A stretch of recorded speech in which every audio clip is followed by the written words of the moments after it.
There we go. Hello, everybody.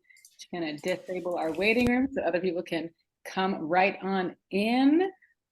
Just my little quick spiel before we begin. Welcome to EPL's Capital City Press, Capital City in Conversation, hosted by Capital City Press. This is Spooky Edmonton. I am so pleased to have you all here with us today. I'm so pleased to have our panelists here today.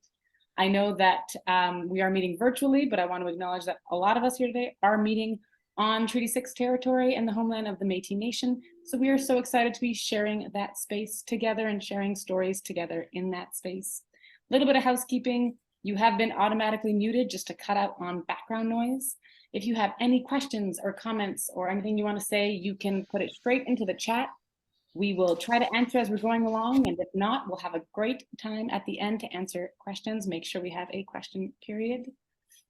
And yeah, without further ado, we can just begin. We're going to go around and have everybody just introduce themselves, and I'd love to get your connection to ghosts or the paranormal. Let's go ahead and start with Rhonda. That's me. Hello, I'm Rhonda Parrish. I'm an author. Primarily, that's why I'm here. I write a lot in speculative fiction, and I edit and stuff as well. I have two paranormal nonfiction books. One is called Haunted Hospitals, which is why I get a lot of mail from Morgan. Sorry. And the other one is Eerie Edmonton. And I don't have a connection outside of writing with the paranormal, really. But I love ghost stories, just true ones, not true ones, doesn't matter. I'm all about the ghosties. So that's me.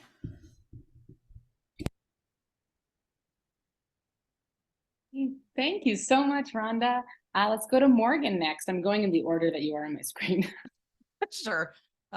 So my name is Morgan Knudsen, and I've been in parapsychology research for over 20 years. My great-great-grandfather was the president of one of the first paranormal associations in Canada in the early 1900s, and the work has kind of passed down to myself. So I'm the author of two books, Teaching the Living and The Gift of Instinct, and I co-founded Entityseeker Paranormal Research and Teachings back in 2002 with my then business partner who passed away, Stephanie Wirtz.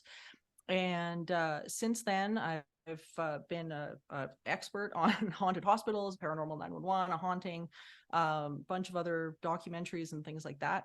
And I co-host a podcast called Supernatural Circumstances with my amazing co-host, Mr. Mike Brown, who is, my poor friend is sicker than a dog tonight. So if he's watching, get better. And you can download our podcast. Many of you might know Mike Brown from Dark Poutine, the true crime podcast. So you can download our podcast on any platform. And yeah, that's me.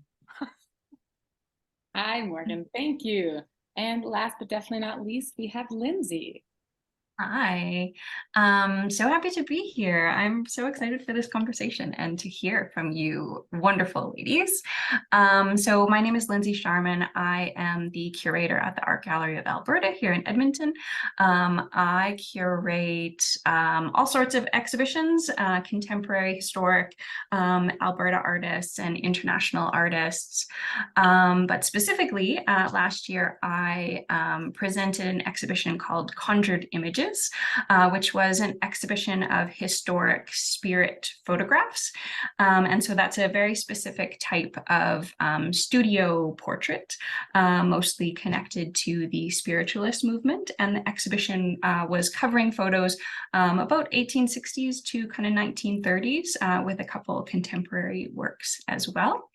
Yeah. Oh, I'm so excited. This is going to be such a great conversation. So the next question I have is, what piqued your interest in ghosts and the paranormal? And I'm going to start with Morgan because you kind of already mentioned it, bit of a family business. So I'd love to hear about that. Yeah, I think for me, it's kind of a weird story because I didn't know about my great-great-grandfather until about 6 years or so into doing this. I had no idea. He just wasn't talked about in the family. Just nobody mentioned him to me. It was really strange. And we kind of found out much later. And what was really cool about it was that his work very much aligned with my programs and my work. And so, I mean, I'm the first one to say I don't believe in coincidences. So there's definitely a tie there, but I had experiences when I was really young that just absolutely blew my mind. And I thought, what is this? And I was fortunate enough to grow up in the era where, you know, the notable researchers that were public were people like Lloyd Auerbach and Carrie Gaynor and people that I now fortunate enough to know. And you know, it was long before the time of the, you know, crazy media ghost hunting type shows and things like that. So I was able to really, I think, just get my hands into the nitty gritty of from real researchers.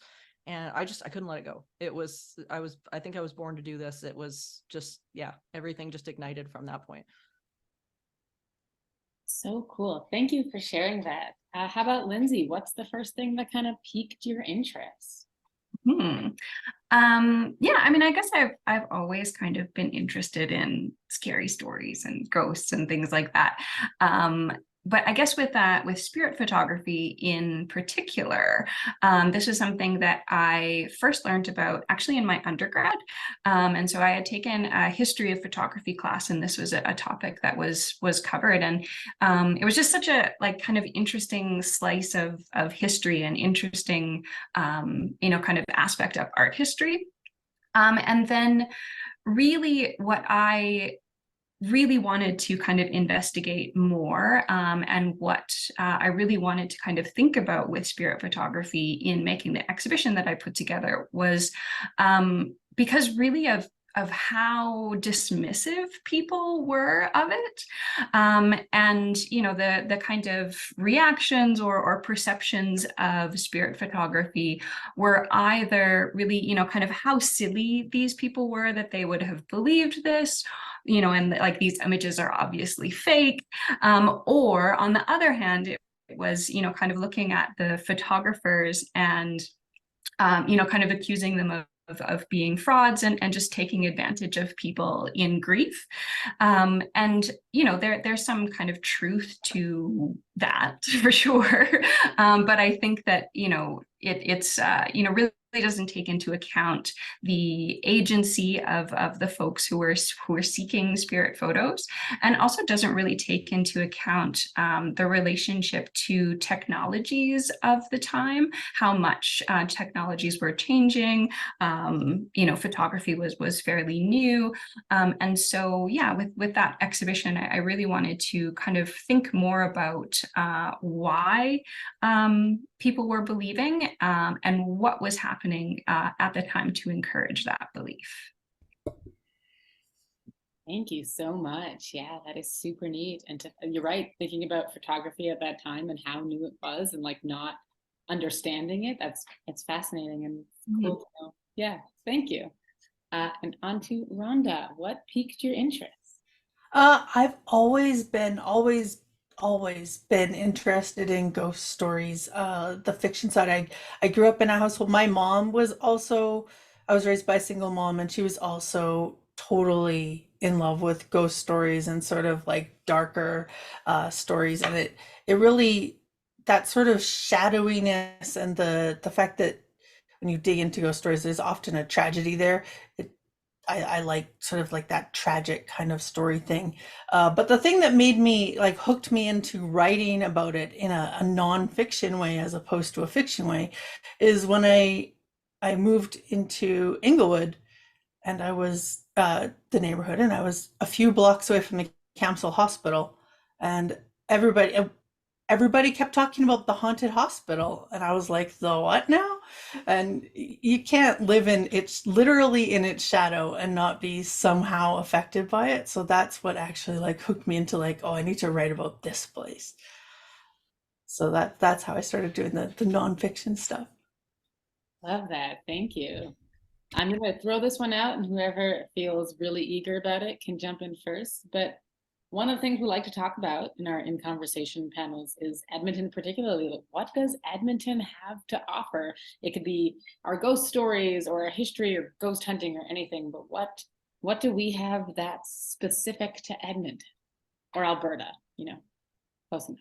We definitely have a lot of lore that I think all concentrated in one place, both lore and a lot of phenomena concentrated in one place, and not just Edmonton, but Alberta. We've got a lot of hotspots here, I think, for activity that a lot of people have to, if you go to the US or whichever, oftentimes you kind of have to travel around, to be like, okay, well, where's the UFO hotspot? Where's the hotspot for cryptids or Bigfoot or hauntings or whatever, but they're kind of spread out. And the one thing with Alberta that I've noticed is that we really are one big melting pot for different things. And you can, if you're a ufologist, there are areas that are really potent for UFOs. If you're, we've got tons of Sasquatch reports all over. We've got lots of hauntings and haunted buildings that people talk about, and different cases. So I think, for me, I think that's probably the biggest plus with Alberta, if not just Edmonton, but Alberta in general.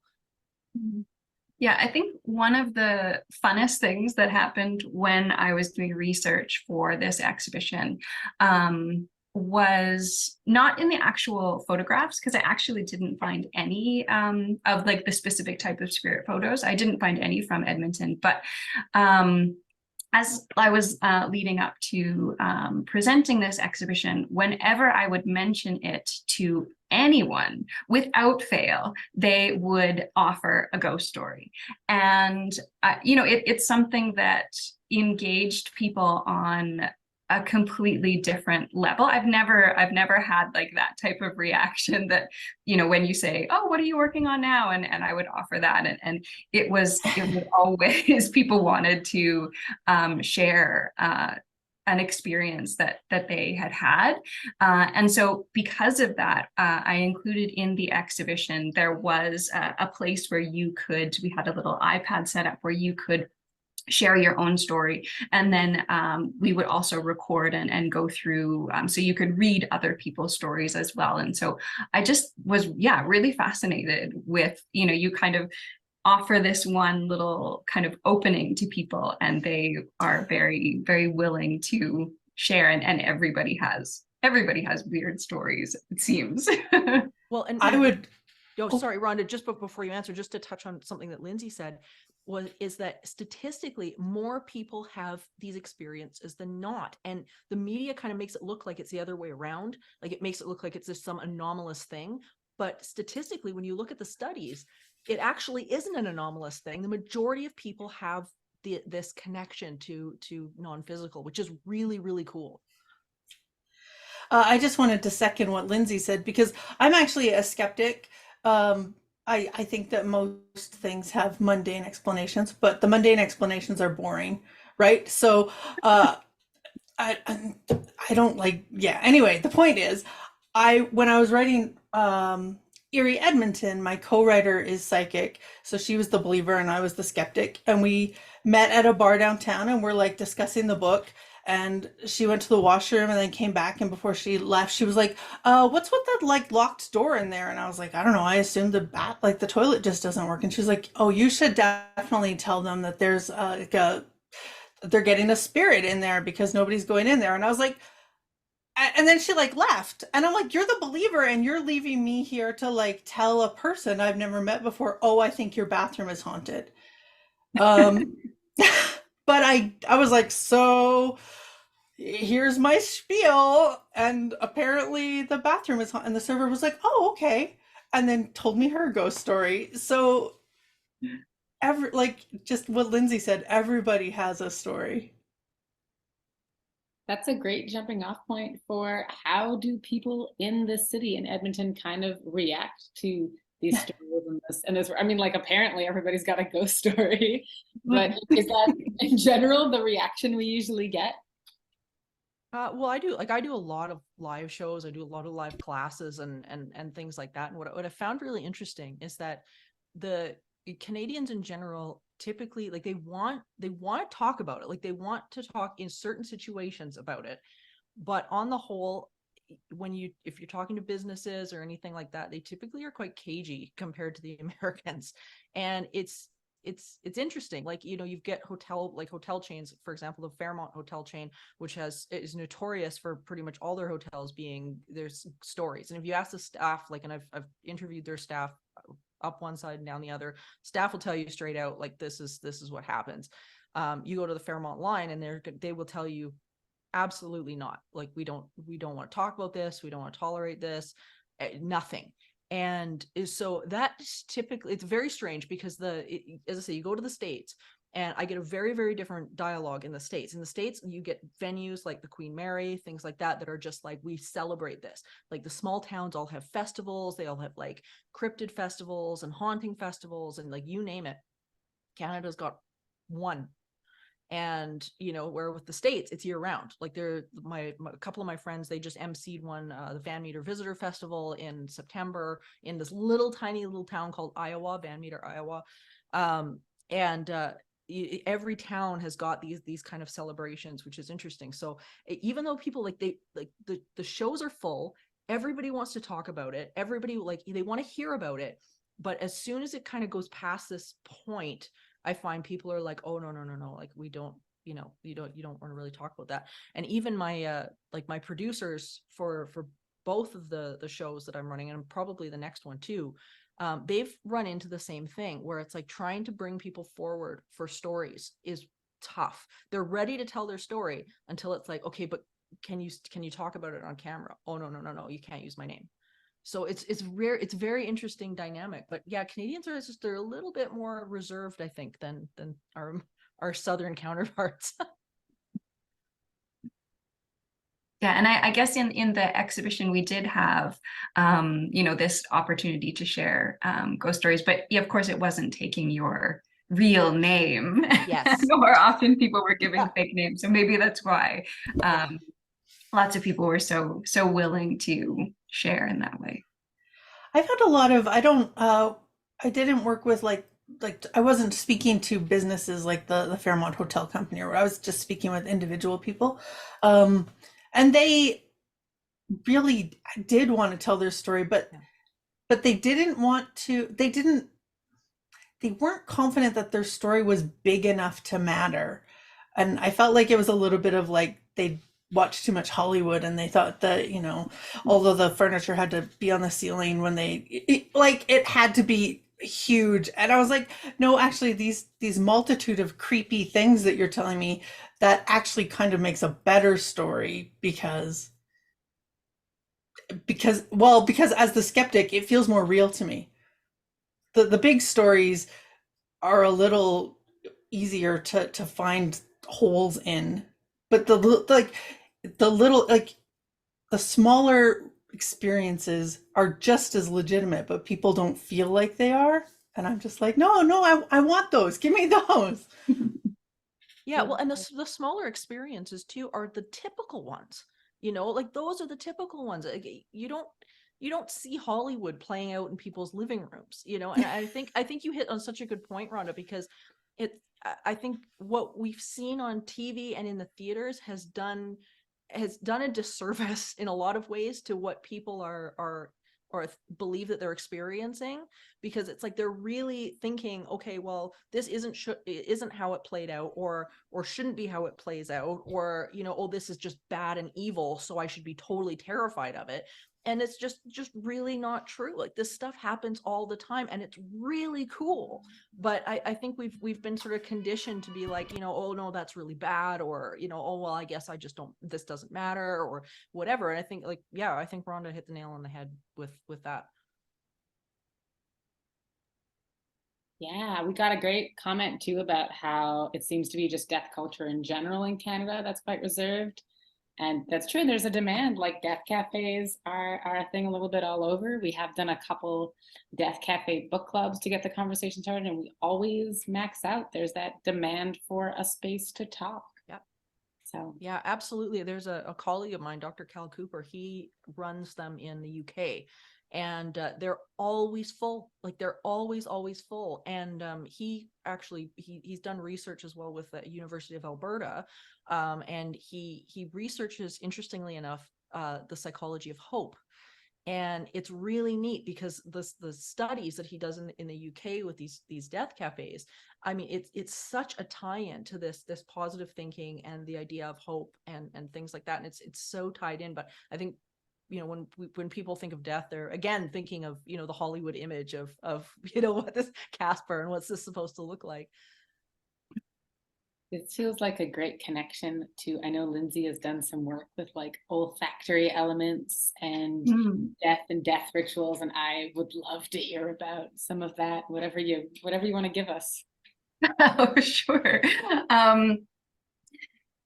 Yeah, I mean, I'm not a total expert on like olfactory death rituals by any means, but olfactory art is another interest of mine, and I had an entirely olfactory exhibition up actually at the same time as the spirit photography exhibition, and yeah, other folks kind of pointed out as well that there was this sort of, you know, interesting connection between the two. And I think there is, you know, something even with like our experience of smell. It's, you know, ephemeral, it's incredibly personal, it's fleeting. You know, it's difficult to kind of tack it down in a lot of ways. You know, there are a lot of you know, scents you know, that kind of go along with, you know, passing or funerary rituals, you know, even like incense and things like that.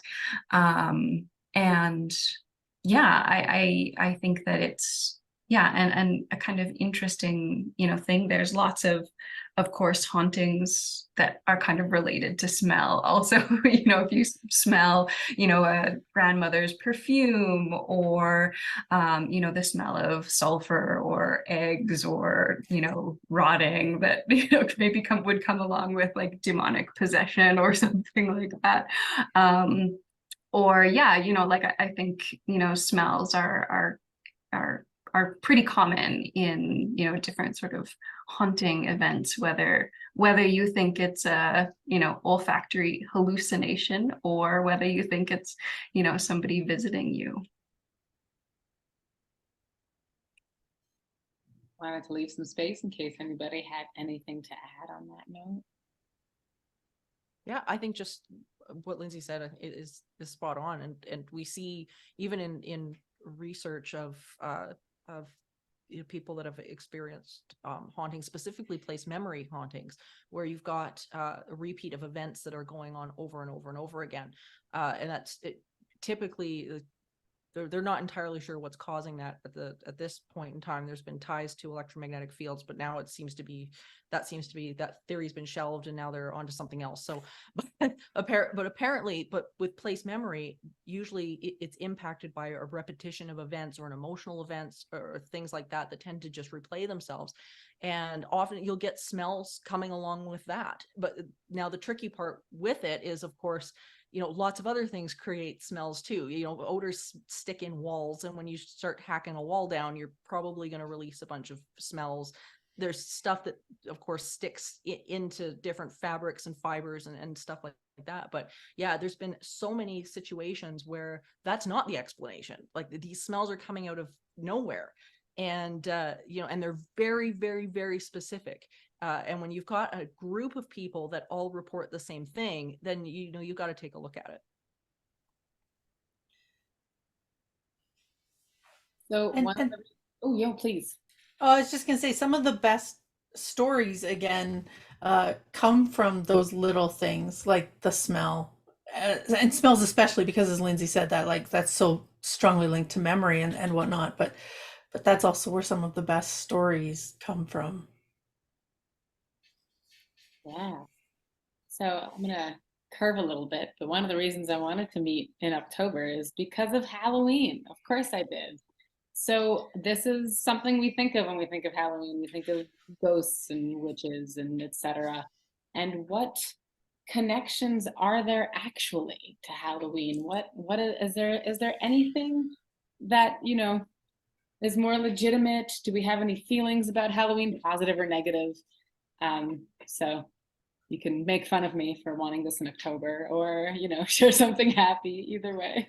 No, Halloween's awesome. Halloween's amazing. And you know, with throughout parapsychology, I mean, this stuff happens year round. Like, I mean, stuff's going on constantly. It's sort of the same, a little bit of the same mythos, I think, that, you know, paranormal activity only happens at night. You know, and that's not true either. A huge chunk of it happens during all hours of the day. But you know, I think Halloween gets people thinking about that kind of thing. And the one thing that we know in parapsychology is that when we're directing energy towards something, then stuff starts to happen. And, you know, we look at different researchers and psychologists over the years, like Dr. William Roll and Dr. Scott Rogo and people like that, that have said and tested again and again that it's like, where if you're focused in some direction, then you tend to start manifesting and attracting these different things. So I think when you've got like a collective consciousness that's kind of all sort of turning in that general direction, that, you know, there's stuff that starts popping up, or people start noticing it more, because, you know, now you are looking over your shoulder because Halloween is happening. But I think it's also serving as a really, really great platform for people to do this kind of thing. Like, you know, had it not been for Halloween, would we all be sitting here right now? I don't think so. So, you know, so it's great because it serves as that gateway for people to be like, hey, wait a minute, you know, what is my spooky experience? What did happen to me? Maybe, you know, maybe I can find out. So I don't know. That's my thoughts on it.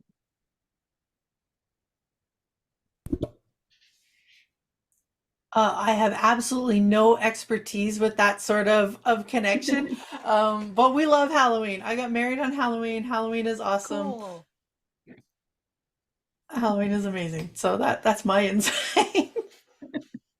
Yeah, I mean, I think it's Halloween is just fun. And I think it's a way to, you know, kind of lightheartedly or playfully engage with our own mortality, engage with spooky things, whether they're ghosts or monsters, or, you know, it's kind of an easy way to interact with those kind of darker things that are always happening around us. And, you know, even the time of year, it's hard when all of the leaves fall off of the trees and when it's getting darker. It's hard not to kind of think about death or mortality a little bit.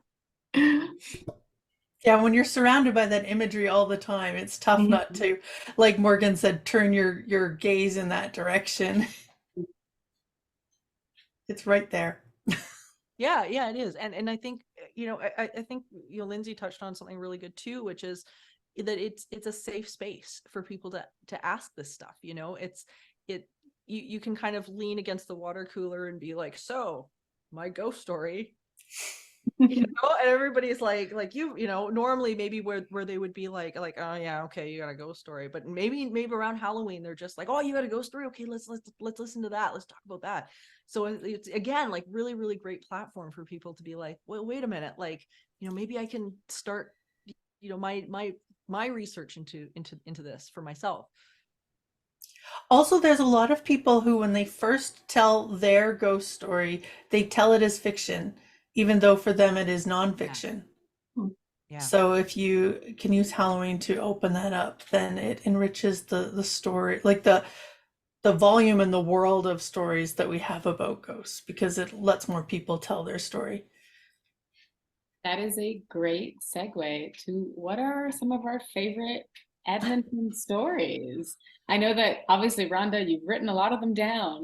So I'd love to start with you. Like, do you have a favorite that like sticks in your mind that's a go-to?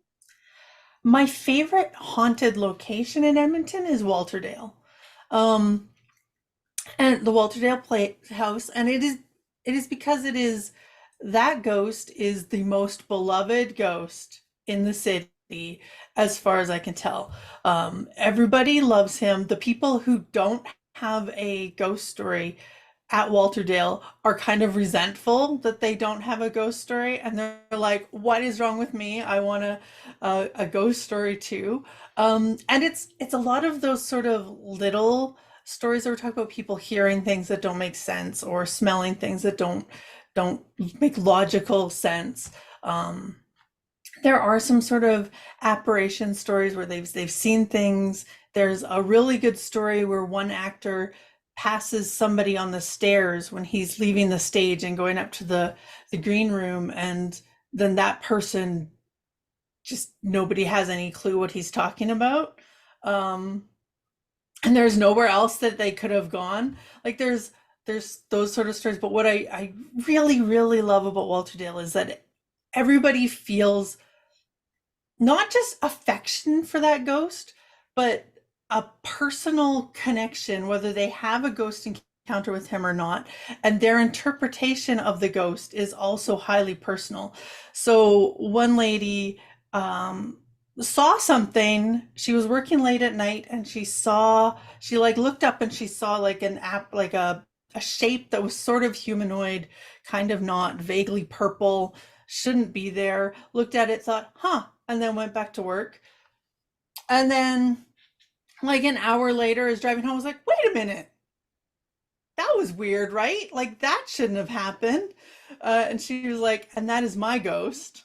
And then somebody else's story is like, they heard something, and they frequently hear this same something, and it's heavy boots, like a fireman's boots, walking through a very specific path through the hallway, and they hear that all the time, and that is their ghost. But they all have this like very personal relationship with the ghost that I find so endearing, that is my favorite. I've heard lots of sort of spooky stories, but that's my favorite. Just the kind of warm hug ghost. Yeah, I investigated Walter Dale years ago, and I found the same thing. Everybody had it's exactly like what you just said, where everybody just had a story, and it was so personal for them, and they loved it. They loved being there and loved. I was just so yeah. I can second exactly what Rhonda said. It's Yeah. totally true. So that's my favorite haunted location. Even though I live really close to the council and it's got lots of cool stories, Walter Dale has got a special place in my heart. Okay, who's next? Lindsay, are you next, or I'm next? I can go. Go for it. Well, I mean, connected directly to spirit photography. I actually couldn't find if there was like a spirit photography studio in Edmonton, but Sir Arthur Conan Doyle was a huge spiritualist and supporter of all unexplained photography, photos of fairies, spirit photos, and he lectured extensively after he gave up writing, lectured extensively on spiritualism and spirit photography. And in 1923, he came to Edmonton on like a kind of larger speaking tour, and did give a presentation specifically on spirit photography. That's so cool. Ah, love that. So librarian me, I'm like, oh yes, did he? Was he here? Excellent. Yeah, and to couple that information as well, he actually inspired in the it was 1950s. He inspired the what is now the founder of the Joseph Banks Rhine Research Institute, J.B. Rhine. J.B. Rhine quit his career as a professor of botany, and he was a very high tenured professor, dropped his entire career, went back to Harvard, studied psychology, got into parapsychology because of Arthur Conan Doyle. He saw one of his lectures and then he was like, this is what I want to do for a living. And he literally dropped it and off he went. And now we have the J.B. Rhine Research Institute. Mm-hmm. Like, it's crazy. Yeah, there's also, I don't know if you've come across the Hamiltons in Winnipeg. They also went to, so when, I can't remember if it was right before or right after the Edmonton lecture, he went to Winnipeg and lectured there, and lectured to Thomas Hamilton and Lily Hamilton. Thomas was a member of Parliament. He was the head of the Manitoba Medical Association, at one point the head of the Canadian Medical Association, and Lily was also a nurse. And they set out to document seances. And so they completely, had an entire floor of their house dedicated to doing seances and recording them. And so there is now the University of Manitoba has all of their holdings, and their house is a historic location, so you can go and visit the house. And there's actually a book coming out in a couple of weeks, published by the University of Manitoba Press, that looks at all of their spirit photos and photos of ectoplasm and seances. Wow. Okay, that I did not know, and I have to talk to you later for the link to the book. So I realized that's really cool. Okay. Oh, it's me. Never mind. Okay. Yeah. So good place in Edmonton. Probably one that stuck out to me, actually similar to Rhonda's. It was is the happy ones. Those are the ones that usually really stick out for me. Because you always get the people and the cases where everybody's terrified, but the joyful ones are the ones to me that I think are really quite inspirational. And years ago, when the Iron Horse pub was still the Iron Horse, and now it's MKT, but I had the owner give me a shout because he was having some like really, really weird things go on. And he was like, I don't know what it is. I can't keep staff. I don't know what's going on. I don't know what to do. And so anyway, we decided, okay, yeah, no problem. We asked him like, well, when is most of the stuff happening? Because that's typically when you go and look into this. And he said it's late evening and then throughout the night. We're just having security cameras are going off for no reason. Our staff is hearing somebody upstairs. There's like all this stuff going on. So anyway, we go there, and one of the stories that really got me was he said, we've been having these guys, these like grandfathers that have been coming to the bar at like midnight, and he's like, they've always got their grandchildren and they want to know if they can come in. And of course it's a bar, right? So they're going, no. And he couldn't figure out, he's like, over and over again this keeps happening. And finally he had asked somebody, he said, why, who are you guys? Like, why are you coming? Turned out they were engineers. And he said, they said, we were all engineers, and we had a little spirit that we got to know, and they hadn't named her. It was just this little girl. And they said, we got to know her so well that we wanted to bring our grandchildren to meet her. So I thought it was so beautiful. And then, so we got to get in there for the evening. Place was empty. And immediately we started having things go on, like the sound system, which was quite a complicated, at the time, it was very complicated professional sound system. Like you couldn't just flick a switch and turn this thing on. There was like many different things you had to do. But anyway, as we're there, the whole damn thing turned on completely on its own. And when we went upstairs to the second level, Steph and I, we sat down, and usually, we just start shooting the breeze, because that's usually when things start to happen. And lo and behold, we heard laughter. We heard this little girl laughing. And at first we thought, we're getting punked. Like there's a speaker on, or there's like, we're getting punked. We look around, no, this sound's coming from seemingly nowhere.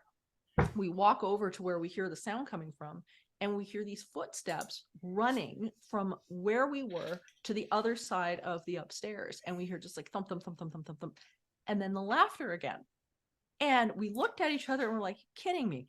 So we walked over to where we heard the laughter again. And then we heard this thump, thump, thump, thump, thump, thump, thump, thump across the floor again. And this went on for, I would say, like between 20 and 30 minutes, where we had a game. It was just the best thing I can call it. We had a game with whoever this was. And it was it was such a great experience where, I mean, there was so much joy, and she was full of so much joy, and it was just a really great night. And so that definitely stands out to me as like one of the best experiences in my career that I've had. It's just really cool. That's really sweet. Some of my favorite ghost stories are possibly only tangential to that, but they're the thing. It's the people for whom this is just how it is that I really like hearing ghost stories from. I interviewed one woman, her name was Tanya, and she, for her, it's just how it is. She's always been sort of keyed into that aspect of the world, and she sees things and she hears things, and that's just what life is like. And when she was younger, there was this is a spookier story, kind of. There was a something, she felt something in the basement behind her washing machine in the family home. And she never saw anything. There was never anything like concrete, but she just knew it was bad. She didn't want to be there as a child, and her mom was like, "Oh, it's nothing. It's just your imagination, whatever." And but she was like, "No, there's really something wrong there." And then later, as an adult, she was talking to her mother, and her mother was like, "Well, the basement was haunted." And she was like, "You kept telling me that it was nothing." And she's like, "Well, you had to do the laundry." So I wasn't going to like admit that yes, there was something down there, because otherwise I'd have to do all your laundry. So I like that sort of like, this is just how life is, and the idea that not only can you like coexist with spirits, but that you have to do the laundry. Right? You can't always just pack up and in the movies people pack up and they leave and they move and they never come back. But sometimes that's not your life, and you just got to do the laundry. I like those stories too. Laundry is like a great like words to live by. You have to do the laundry. It's got to be done. You put on an embroidery hoop and you hang up. Don't mind the ghosts. Do the laundry. Oh, I love that. Well, on that note, so I know that there's a lot of like ghost tours in Edmonton. There's a lot of like groups, and a lot of them go kind of to the same places. So we touched on it a bit, but like when you want to kind of get people excited about it, what are the go-to kind of places in Edmonton to pique that interest? Or are there tours that you've been on that you've really liked that have brought that interest and made a group really excited? Well, I'm biased because I have one. So, but I tell you, like, because I do historically haunted, which it's a walk. I call it a walking classroom because it's not really it's not really a tour. It's more a interactive experience for people to learn. So basically, what I do is I take people to these various locations downtown, because most people do not realize that our downtown has history. That's number one. But I also use each place as a teaching tool in parapsychology so that people can walk away with, okay, here's the lesson and here's the story to make it make sense for you. So it's a little bit different. And the places that are down there are amazing. Like you've got, Mackay Avenue School, which is incredible, which is a museum. You've got the Masons Hall, the Freemasons Hall that's down there. Jasper Avenue has an incredible history, especially underground and whatnot. So, I mean, to me, it's just, any event to me that will make people look at their environment more mindfully and look at it differently, I think is really, really valuable to the community, because we tend to kind of go around and not know anything about our surroundings. And it's like, when you find out exactly, what's like what you're living in, what you're surrounded by, I mean, it's really cool. And I think it makes people value, especially our historical places, a lot more, because we really don't have that in Edmonton. The stories people want me to tell them when they want to be spooked are the stories about the Campbell Hospital, and the stories about Fort Edmonton Park. Those are the two, I think, the biggest ones that they're like, tell me about those are the two primary locations. And the Campbell, of course, has a complicated and tragic history. And Fort Edmonton Park has some original buildings, so that age kind of adds to the mystique and the atmosphere, I think. So I think those are the two places that people always want the stories from the most. Any thoughts, Lindsay? No, I don't really have anything to add to that. Why do you think we are so, I mean, I'm asking this even though I have answers in my head because the conversation is the interesting part, but why do you think we are so interested in death, in the afterlife, in that connection? What do you think we're after? Oh gosh, I think I wrote about this in my last book, and I really, because I thought a long time about this question, and I really think that we have an instinct to know that there is more. I think as people, when we're not exploring more, typically, and whatever more is for you, I think that deeper connection is when it's lost, is when you see people really get depressed. And I think we have a calling in us. And what's interesting is that when you talk to various parapsychology researchers, whether it have been J.B. Rhine or whether it be, Cal Cooper, somebody of today, and myself included, they will often tell you like something called me to this. Something was so, I couldn't put it down. Once I got onto it, I couldn't put it down. And I think whether or not we're conscious of it or not, I think we have a longing and a want to explore what more we are. And it really bleeds into the idea of consciousness. It's like it goes beyond the idea of ghost stories and which are really fun, but I think that it opens up really a lot bigger questions for people, which is consciousness. What is consciousness? Where does it come from? Why is it permeating? We're now at the point in science where we're dropping the materialistic view of the world in exchange for the idea that consciousness is fundamental in our environment. It's not emergent from the brain. So I think we've hit this point now where people are asking these big questions, and I think that's a big part of it. I think there's something within us that knows, whether we know it or not.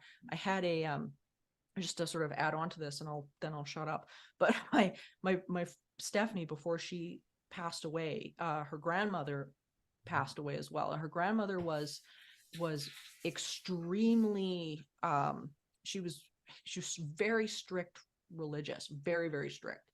And she believed everything Steph was doing with parapsychology was evil. This was evil. I don't want to talk to you. I don't want to.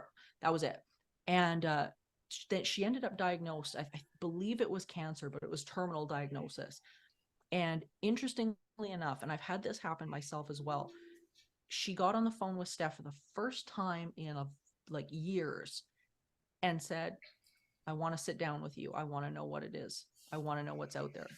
And it was like, it took that, but it was like, at that point, it was like this crux and this turning point for people. So I think it's a big question that, maybe not everybody can articulate, but I think that's what it is. I think sort of parallel and slightly overlapping with what Morgan just said, I come to this from a storytelling standpoint, right? Not a research standpoint. And I think people crave narrative, and mysteries make us mad. So we can figure out what happens up to a point, and then we don't know.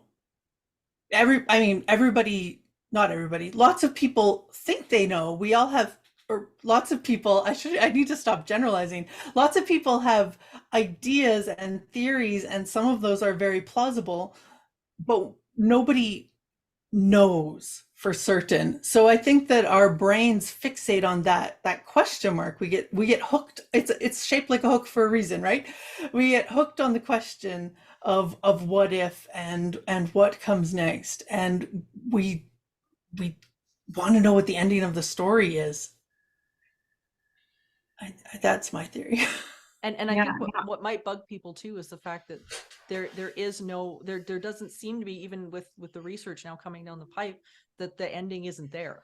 So that's dissatisfying in some ways too. It's like, wait a minute, it doesn't end. What do we do now?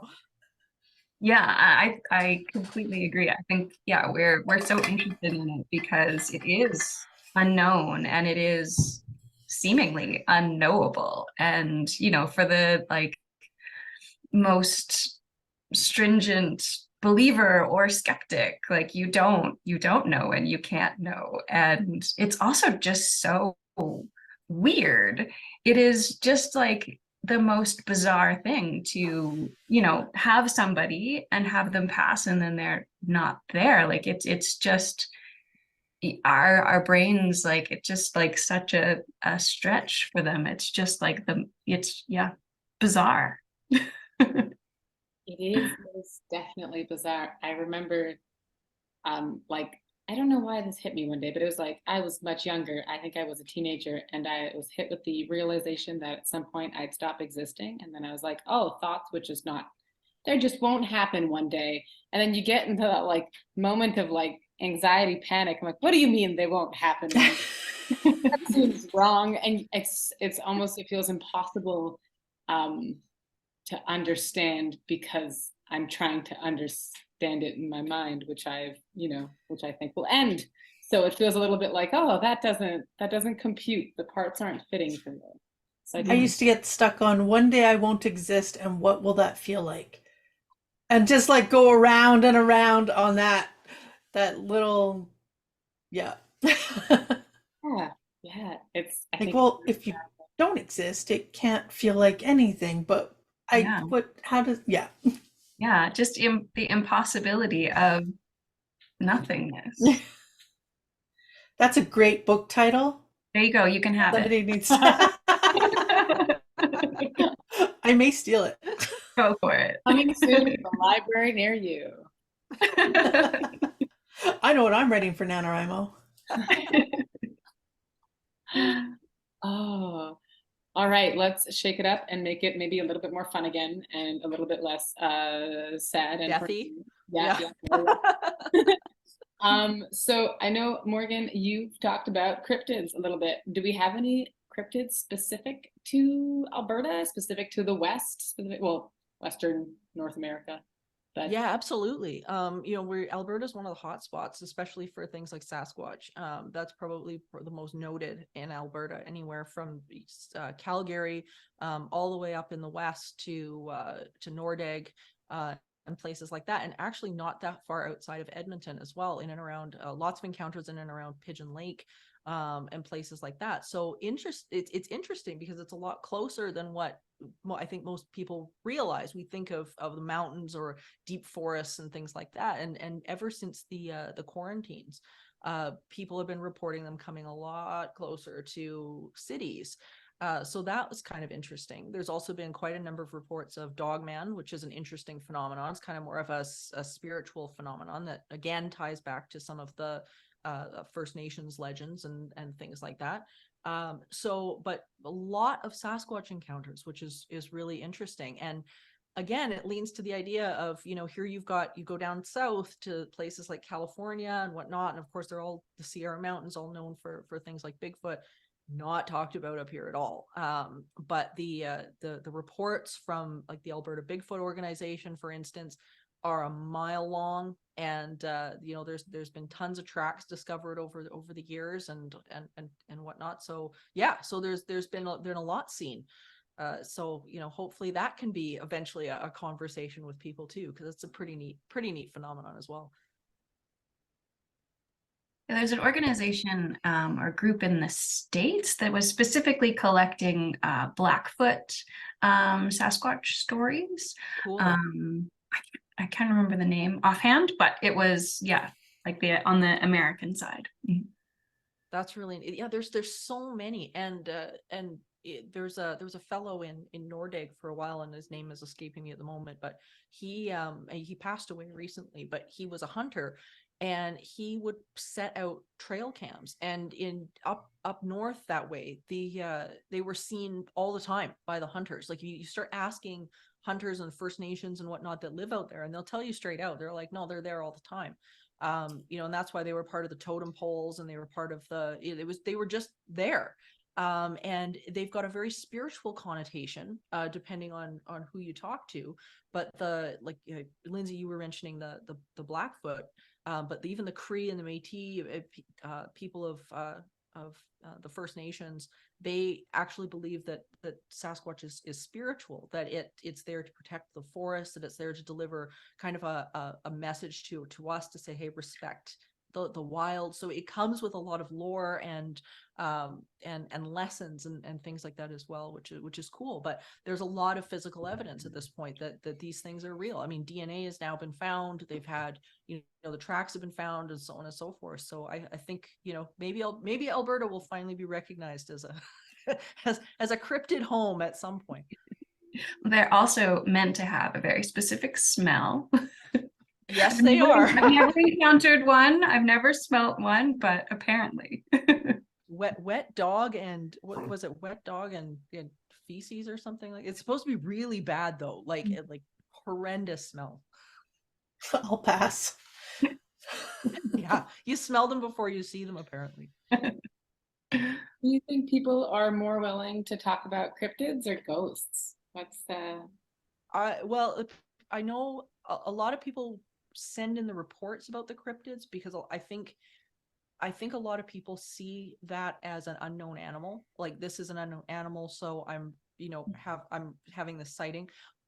But I will say at the same time, you don't see a lot of people coming forward publicly, again, like giving their reports, giving their encounters. But yeah, it's like that's nice, but don't use my name. There was a podcaster on Facebook who's got he had a pretty big group at the time called Paranormal Roundtable, and he was constantly looking for reports and encounters and guests for his show. And when I ended up on his show, we ended up talking about this, and he said all the witnesses and the eyewitnesses that I've had from Canada, none of them will give their name, and I've had to disguise all their voices. So again, it's like people are like, we don't want to talk about it. And it could be the fact that, there are certain cryptids and creatures and spirits that are kind of forbidden to be talked about here, in the First Nations folklore. So maybe we're seeing a little bit of that as well. super cool? Thank you for sharing. Oh, I am coming to the end of my pre-written question. So I would love to open it up for questions from our audience. If you don't mind putting them straight into the chat so that we can grab them one at a time. But I mean, ask away. This is the best part of going to something live. The ability to ask people questions, put them on the spot.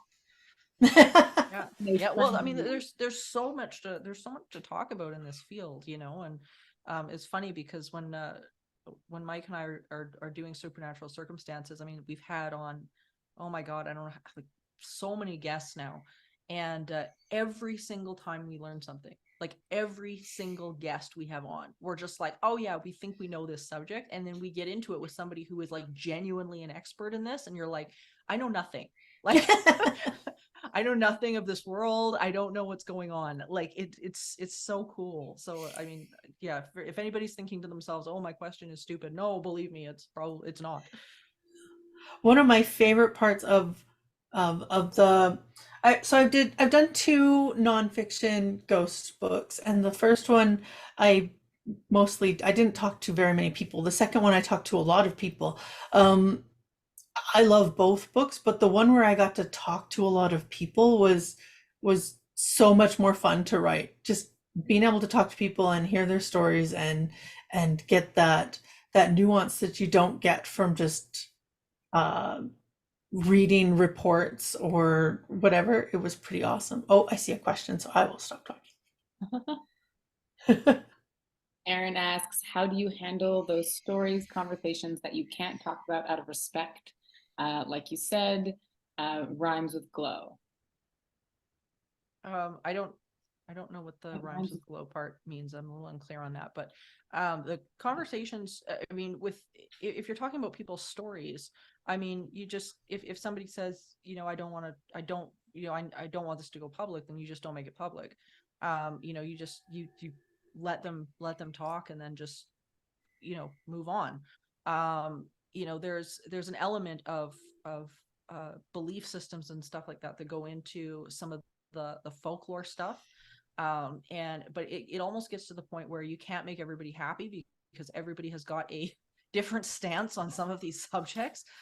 You know, like if you talk about spirits, you know, in you know, oh, I've had connections and stuff like that with spirits, then you know, then, oh, okay, well, you know, if you get the wrong religious person, they're going to turn around and tell you that, well, you're just evil because people that talk to spirits are witches, right? So it's like, so that's really tough. And I know she clarified here with the Wendigo, most people don't want it spoken, which is, yeah, I've run into that as well. I've also run into the opposite, where they've said we have a responsibility to share these stories, that we, you know, some are absolutely adamant, we don't talk about it, we don't discuss it. Where I've talked to many others that said, no, this is a culture that we want to share. We want people to understand, you know, what our beliefs are and what these things are. So it really depends. And I think a good friend of mine, Chad Lewis, he and his partner in crime, Kevin Lee Nelson, wrote a book on called Wendigo Lore. And they faced this exact same question when they wrote their book, because they're like, how do we do this in a way that's not going to be like, you know, explaining this in a bad way or something like that, or insulting people. And their solution to it was to come at it in a way of, we are trying to understand as we are writing this book. So that's how the approach that they took with it, which I thought was really smart. And it's a fantastic book, by the way, if you're interested. I had tangentially related issue when I was writing stories. My first book, Haunted Hospitals, I wrote it with Mark Leslie, and Mark Leslie has written tons and tons of these sorts of books where he finds real ghost stories about real places and retells them. And when he was basically mentoring me through this book, because it was the first time I'd written nonfiction, and we had a very serious conversation to the effect of him saying, like, these are real people. And so you need to be very aware. If somebody tells you a story about this horrible man who lived in this house and he murdered people, and there was like a murder suicide, and now his ghost haunts that place, there are real people who have lived in that house.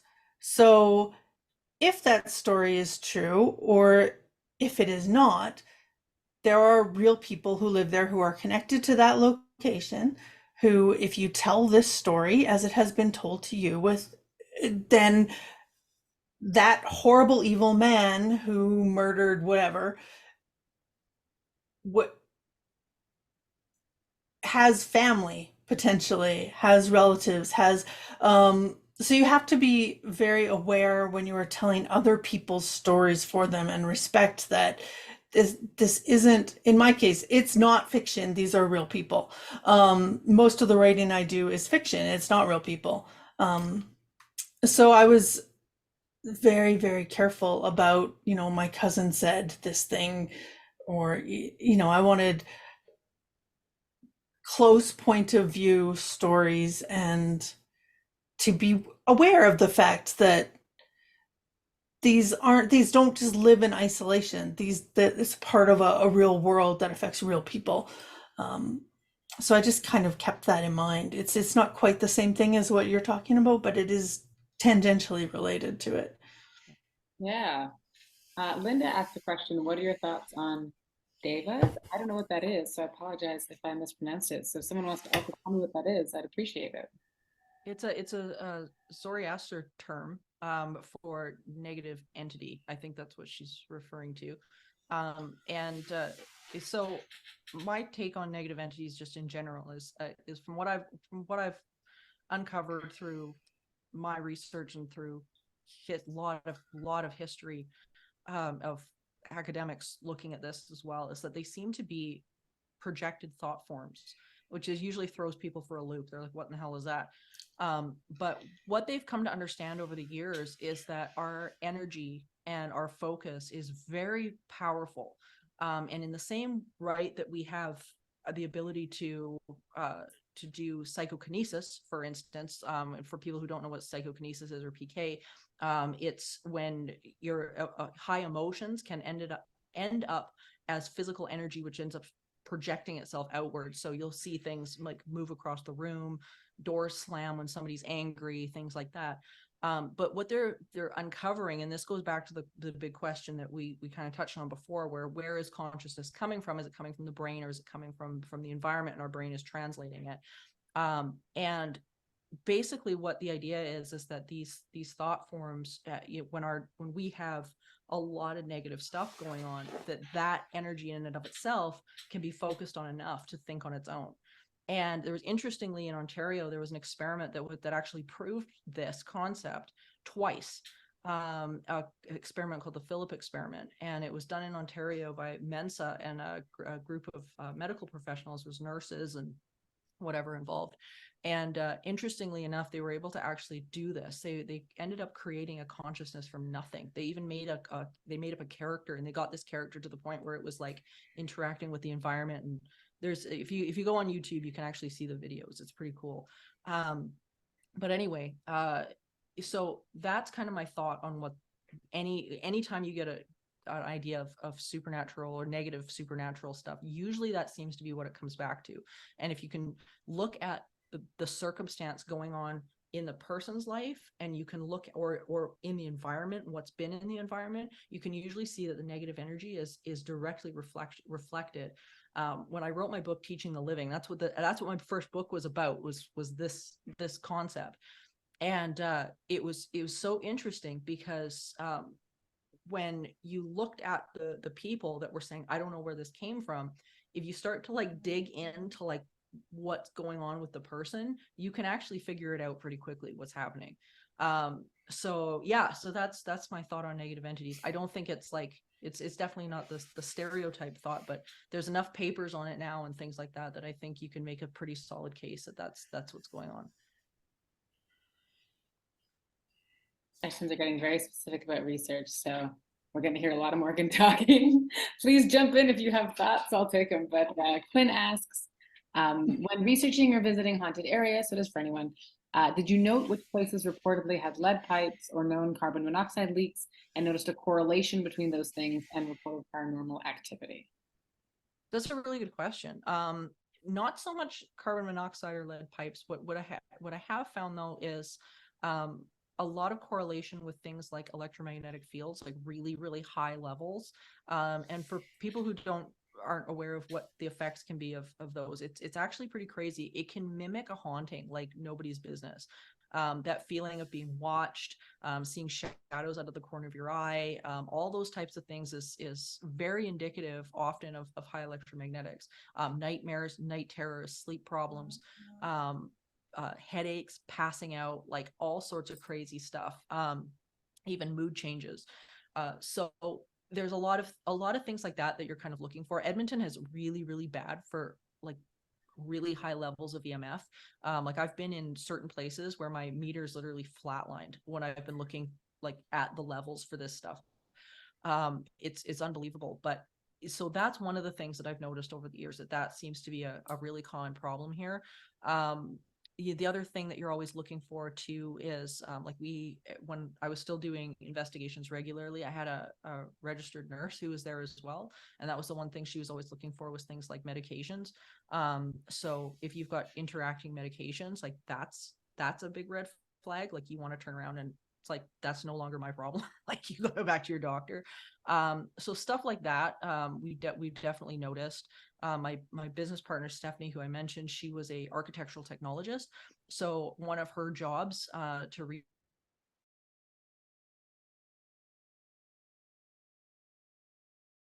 and she would go and take a hard look at the materials, the foundation, the age, like all of that stuff, like what could be causing this noise, and whatever. So mainly you're just any equipment you're bringing to an investigation, the only purpose for the equipment is to register what's going on in the environment. There's no such thing as a ghost meter. There's no such, like, we don't know what a ghost is made of, so we don't have a meter to measure that, but we can measure the anomaly, like what's going on in the environment, and then we can figure out where the anomalies are. So things like light, things like sound, things like, different electromagnetics, things like that, we can look for and figure out where the anomalies are. So yeah, like you're always kind of you're always kind of breaking things down, trying to figure out, okay, you know, what could this possibly be? But I mean, I definitely can't do that by myself. There's gotta be like a pile of experts behind me that can say, I know about this or I know about that, because it's a complicated process. In my case, I was mostly retelling other people's stories. I went to a few places with Rona, but we didn't go in and do any sort of formal investigations of that type. And actually, when I was writing the book, I tried to limit how much that I did of trying to figure out the mundane reasons for things, because that wasn't the book I was telling. And it's an easy rabbit hole. If I started down that, I wouldn't stop. And nobody wants to read a book about me picking apart haunted stories, right? You want to read the haunted story. Yeah, and part of the story of spirit photography is were a lot of investigations of trying to kind of explain and figure it out. And there were many court cases actually that happened in the States and in France and in England as well, to try to figure out exactly how these photographers were achieving their spirits. Thank you. Oh, so cool. Emily asks, I heard that architecture could have the same effect, mold or shaky buildings, something like that. So you kind of touched on that a little bit, Morgan. Yeah, absolutely. You know, all of that type of thing, especially black mold specifically, can be a real problem, because black mold is like that will mess you up. And that will change your mood. It can cause all sorts of problems. So there's all sorts of things like that can you know, be mistaken, especially if you've got a situation. And sometimes this has happened where we've had a situation where there has been paranormal phenomenon going on, and you've had all of these things sort of crop up on top of it, which can be really difficult too. You have to eliminate all of those things before you can actually get to the bottom of what might be going on. We had a case in Sherwood Park. This was it's about 10-15 years ago now, where the lady was convinced that there was some sort of haunting going on in her house. And what was interesting was that she had an old security system that TELUS had installed like way back in the day, and had never really taken out. Like, it was still, all the wire, everything was still in there, and it was so old that it was generating like a ridiculous amounts of electromagnetic fields, which was really screwing her up. And the downstairs, the ceiling where all of this stuff was very, very close to your head. It was a really low ceiling. So we had all of these factors that were kind of going on. But then on top of that, there was this low-lying kind of activity that was underneath of it. But the problem is, when you get into a case like that, then you have to start looking at the person, right? Like, how much of this is potentially psychokinetic, and it's coming from the person or whatever, but you kind of got to pull it apart. It's complicated. But yeah, architecture, which is, as I say, why I had Stephanie you know, right there with me all the time, because she was the architectural technologist. She knew what she was doing. As I say, I have no experience in that at all. That was her job and whatnot. But yeah, there was often times where she would turn around and say, like, you know what, it's this, or you know what, we've got this coming down from the pipes above, and here's how it works, and blah blah blah. And it's like, thank God, because yeah, you gotta have the person that knows. Any other questions? We'd love to have them. We got a little bit of extra time. Oh, there we go. Aha. Brennan says, this is a little bit left of the current conversation, but I was wondering if anyone is aware of sightings or experiences in or around Candaman. I recently spoke with someone who claimed that they felt watched while stopping through I'm so sorry, I'm tripping over this, while stopping through despite being no obvious source. Brennan, it had to be you, didn't it? No, I have no idea. I have no idea. I've not heard anything from that area, but I mean, probably. I mean, there seems to be these stories everywhere, so probably. But I personally haven't heard anything from Candaman myself. I have a question for Lindsay, actually. You've obviously looked at a lot of spirit photography. So do you have I know picking favorites is like next to impossible, but if you had to pick like a favorite style or if there is a particular image, do you have a favorite? Um, I guess probably there's one very famous spirit photo of so the living sitter in the photo is Mary Todd Lincoln, and the spirit in the photo is maybe Abe Lincoln. And so it's a photograph taken by William Mumler, who was photographer in Boston, and also credited with the first spirit photo. And it was this particular photo that actually went to this court case, and there was a trial about it. And yeah, I just think it's an interesting photo, not only because of the famous folks, but there was also this kind of huge effect it had. And Harry Houdini, for example, was very much against spirit photography. And so he kind of faked his own spirit photo of Abe Lincoln to prove that it could be faked.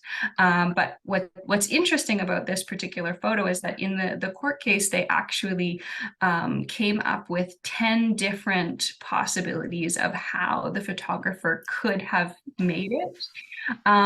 But the jury then decided that because there were so many different possibilities, they couldn't figure out the one specific way that it was done. And so by offering 10 possibilities, it actually completely, screwed up the case. That's funny. Yeah. Love that. Yeah. There are 10 possibilities of how not. There are 10 possibilities of how. Yeah. Sometimes it's not good to do the extra credit. Exactly. Exactly. Got graded on a curve. We don't have any more questions, then I'd love to just go around the circle. And if anybody has any last thoughts or anything they want to plug or tell us about that's coming up, that would be great. Let's start how we started originally. Rhonda. That's me.